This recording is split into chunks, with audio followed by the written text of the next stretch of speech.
വിവാഹത്തിന് മുൻപുള്ള ശാരീരിക ബന്ധങ്ങളോട് വിയോജിച്ച് സുപ്രീം കോടതി. ജസ്റ്റിസുമാരായ ബി നാഗരത്ന, ഉജ്ജ്വൽ ഭൂയാൻ എന്നിവരടങ്ങിയ ബെഞ്ചാണ് ഈ നിരീക്ഷണം നടത്തിയത്. ഒരുപക്ഷെ നമ്മൾ പഴയ രീതിയിലുള്ളവരായിരിക്കാമെന്ന് ജസ്റ്റിസ് നാഗരത്ന വാക്കാൽ പറഞ്ഞു. വിവാഹത്തിന് മുൻപ് ആൺകുട്ടിയും പെൺകുട്ടിയും അപരിചിതരാണ്. അവരുടെ ബന്ധത്തിന്റെ സ്വഭാവം എന്തുതന്നെ ആയാലും വിവാഹത്തിന് മുൻപ് അവർക്ക് എങ്ങനെ ശാരീരിക ബന്ധത്തിൽ ഏർപ്പെടാൻ കഴിയുമെന്ന് മനസ്സിലാകുന്നില്ല. ഒരുപക്ഷെ നമ്മൾ പഴയ ഫാഷനിലുള്ളവരായിരിക്കാം. നിങ്ങൾ വളരെ ശ്രദ്ധിക്കണം. വിവാഹത്തിന് മുൻപ് ആരും ആരെയും വിശ്വസിക്കരുതെന്നും ജസ്റ്റിസ് നാഗരത്ന നിരീക്ഷിച്ചു.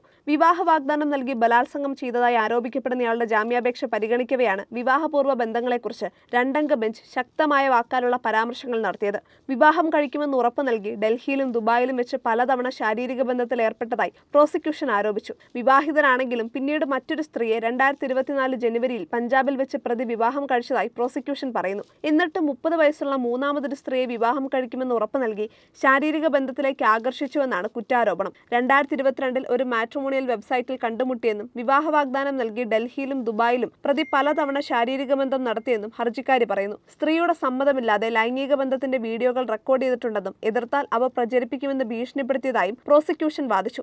വിവാഹത്തിന് മുൻപ് ദുബായിലേക്ക് പോകാൻ തീരുമാനിച്ചത് എന്തുകൊണ്ടാണെന്ന് ജസ്റ്റിസ് നാഗരത്ന ചോദിച്ചു. ഇരുവരും ഒരു വിവാഹസ്ഥലത്ത് കണ്ടുമുട്ടിയെന്നും വിവാഹം കഴിക്കാൻ പദ്ധതിയിട്ടിരുന്നെന്നും സർക്കാർ അഭിഭാഷകൻ ചൂണ്ടിക്കാട്ടി. വിവാഹത്തെക്കുറിച്ച് താല്പര്യമുണ്ടെങ്കിൽ അവൾ അതിനു മുൻപ് പോകരുതായിരുന്നുവെന്ന് ജഡ്ജി നിരീക്ഷിച്ചു. പരസ്പര സമ്മതത്തോടെയുള്ള ബന്ധങ്ങളിൽ പുരുഷനെ ശിക്ഷിക്കേണ്ടതില്ലെന്നും കോടതി ചൂണ്ടിക്കാട്ടി.